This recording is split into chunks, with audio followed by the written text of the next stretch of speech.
Hi guys, welcome. Today I had planned to take my new DJI Ronin out and do some test and review and compare it to the DJI Ronin M. But I don't know if you can see here in the background, it's raining. It's been raining all morning and the weather forecast is for rain for the rest of the day, so no point in getting out and getting soaked.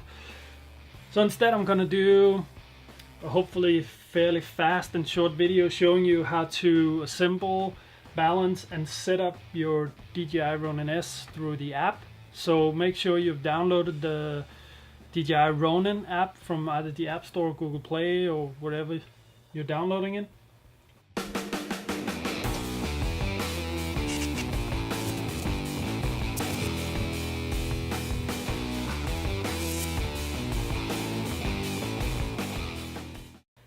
So today I'm gonna be balancing a Canon 7D with a 50mm lens on it.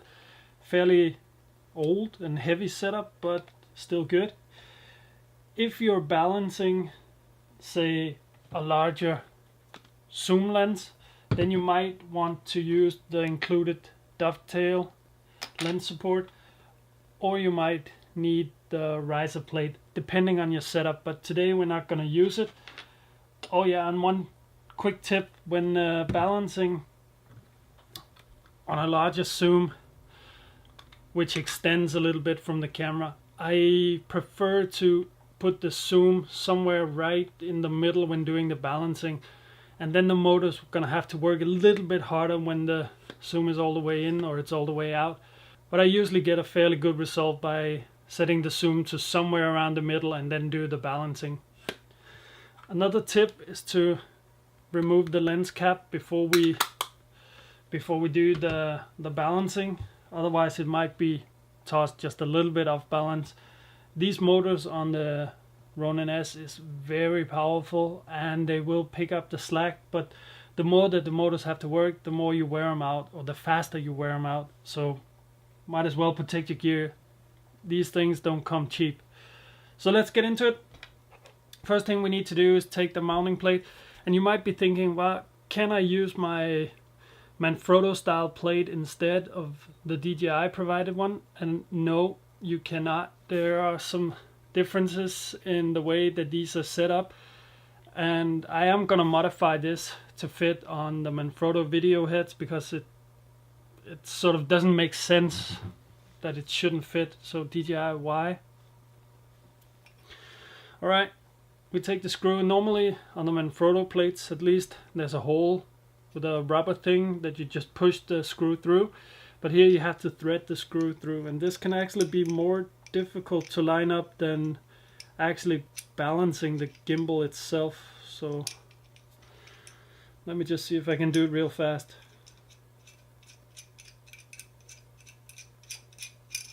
That was twice as fast as yesterday. On these smaller cameras, I usually have a starting point somewhere around the middle on the base plate. It just seems to turn out good. Be sure that you have the dovetail threads pointing towards the lens, because when we slide on the gimbal itself, it's gonna make more sense to have it pointing the right way. Use a coin or a tool, whatever you prefer. I prefer coins because they're much lighter to carry around than a big tool. So, lens cap off. Next step is taking the tripod legs, screwing them onto the battery grip. Fold out. Carefully take your gimbal and slide it onto the battery grip. Now, on the side of the battery grip, you have a small locking mechanism. Push it forward nice and tight. It doesn't need to come all the way through. It actually took me quite some time to figure out that it doesn't need to click and lock in place, but that's just the way it is. Alright. Next step is to make sure that the Ronin logo is readable. If it's upside down, then the gimbal itself is turned around and you're gonna have a really hard time trying to balance it. Here we go. Next, we slide in the camera until we hear the small click from the locking mechanism. On the side here you have a small button which releases the lock mechanism, and this mechanism just makes sure that if the camera drops it doesn't fall out even though it's not tightened yet. So we line up the camera somewhere where we feel there's a little bit of balance, and then use the locking hand to lock it tight. Now the camera doesn't go anywhere. We have a few places where we can adjust the balance. We of course have the situation around the base plate, then we have on the top motor, on the bottom motor, and then all the way down here on the top of the battery grip. I prefer to start with the base plate and then work top down. So the first thing I want to do is actually adjust the weight on the top motor, if the camera is top heavy or bottom heavy. The way I check this is by pointing the camera up, holding the gimbal, and just don't let go, because it's really gonna go if it's not in balance. But just letting off a little bit of weight, seeing which way it will go. Right now it's top heavy. That means we will have to lower this just a tad bit. And bear in mind that this is metal on metal, so there's going to be a lot of friction, and you want naturally to unwind this just a screw quite a lot, but be careful because it's going to come down real fast. So cradle it a little bit, push with your fingers, and then sort of see where you want to go and find a happy medium. Let's see, somewhere feels okay. Let's see what happens. That looks damn good actually. Okay, so when this motor or this adjustment point is in balance, you should be able to point the camera anywhere and it should just stay there. Okay, next point is adjusting the sideways balance, and if we slightly let go we can see that it's heavy on this side. That means we have to push it a little bit further towards that side. And again, cradle it a little bit, push with your fingers, make one rough adjustment, and then it's just micro adjustments. Right around there. That's a little bit too much.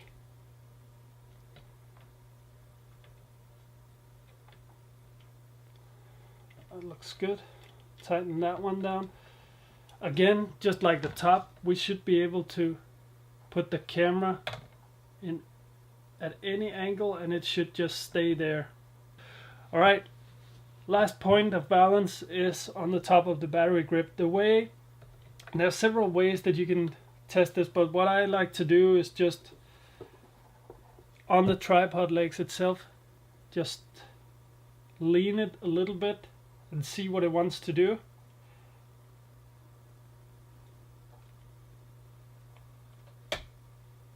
Alright. We have too much weight that way. We need to bring it this way.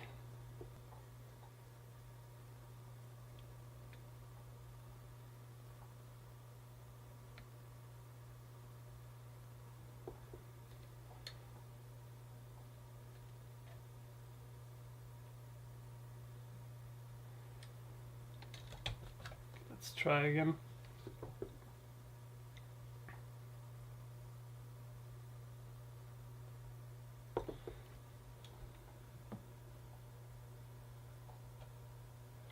And remember guys, micro adjustments when you're close to where you want to be.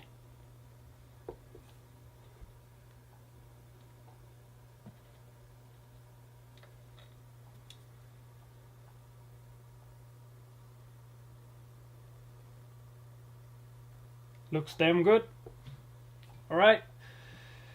everything is now in balance, or at least good enough for now. Now we need to be able to connect to the Ronin with the app, we need to power it on, and we have to power it on two places. We have to activate the battery, one long press. Like normally with the DJI you're used to doing press and then press hold. On the battery it's just one long press. Then on the side we have another power button for the gimbal itself. Press and hold and you'll see the 3 LEDs activate, and you'll hear activate sound. Now the gimbal starts facing forward. And now we see that the app has connected to the DJI Ronin S 144418, which is the clever name that this particular gimbal has. Yours will probably be a different name, or at least it should be. So in the app itself, I want to go to configurations, and then I want to go to settings, and then I want to go to more, and then I want to do a balance test. So if we press the balance test, the gimbal is going to start turning just like the Ronin 2, and it's going to take roughly 20 seconds to 30 seconds. It doesn't go all the way around, it just makes a few tests.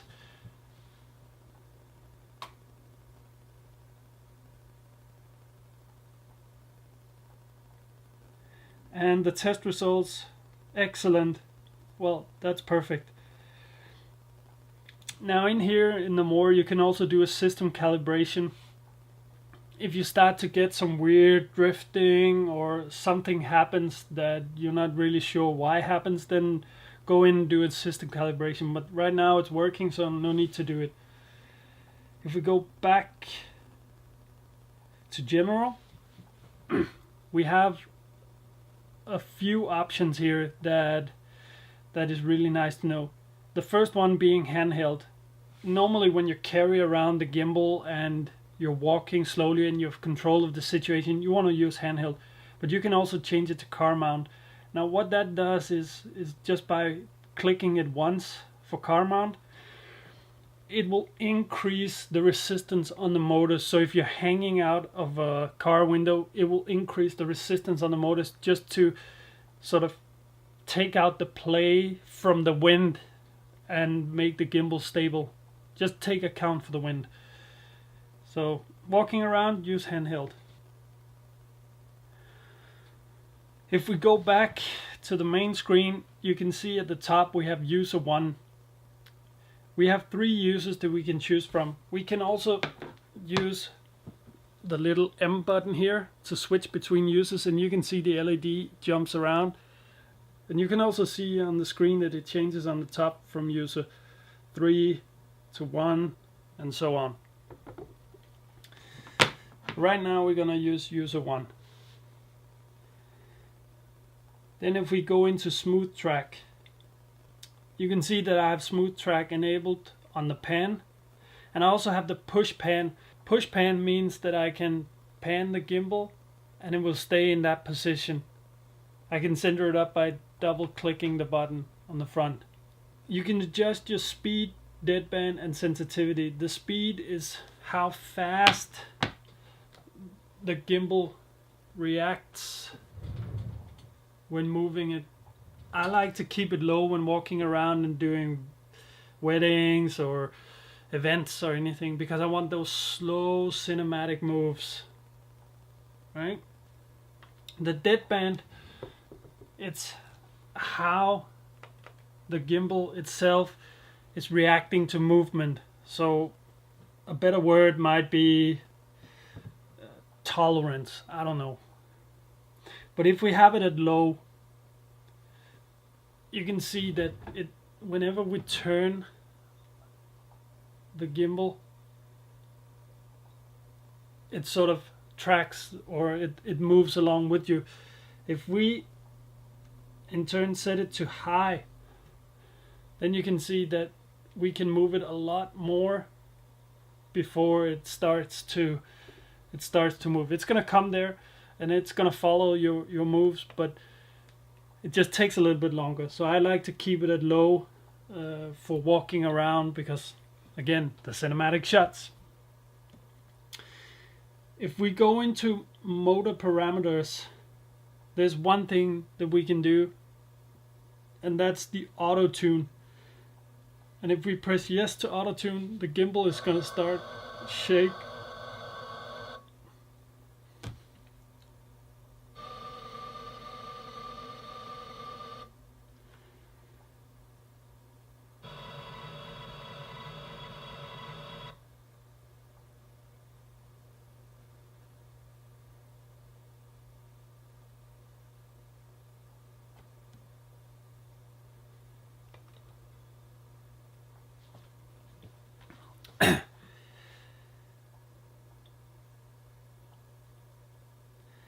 Again, you can do the same thing for the tilt and the roll, but on the roll you don't, or I personally don't want any sort of push roll or smooth track, because I want it to stay level when I move. I don't want the camera to flip on its side.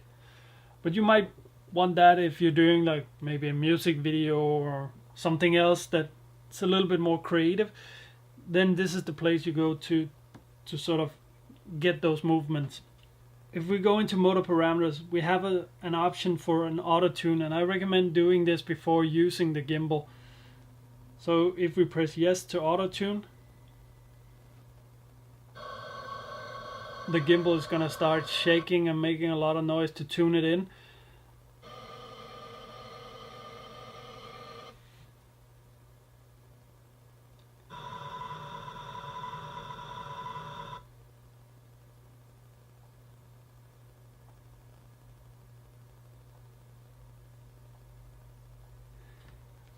And once that is done, we get the numbers for the pan, tilt, and roll. Usually the pan and roll will be roughly around the same. The tilt is normally a little bit higher. The tilt is the most important one, because that's the one that's going to come under most pressure when using the gimbal.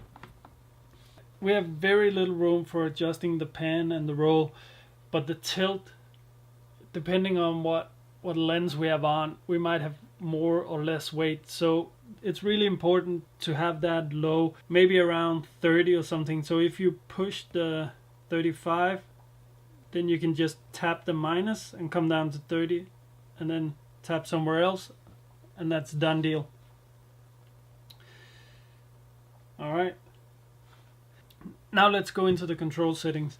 The control settings are for the controls, the joystick. It's not for how the gimbal reacts to your movements, it's for how the gimbal reacts to when you're using the joystick. In here we got the channels, we got the motion. In the channels you can change the layout of the joystick, so just like on an Xbox or PlayStation, you can change the way the camera reacts to when you push up. In my case, I have it set to the way it came out of the box, that when you push down, the camera goes down, but you can reverse those axes if you want to. In the motion section, it's very similar to the smooth track. The principles are the same.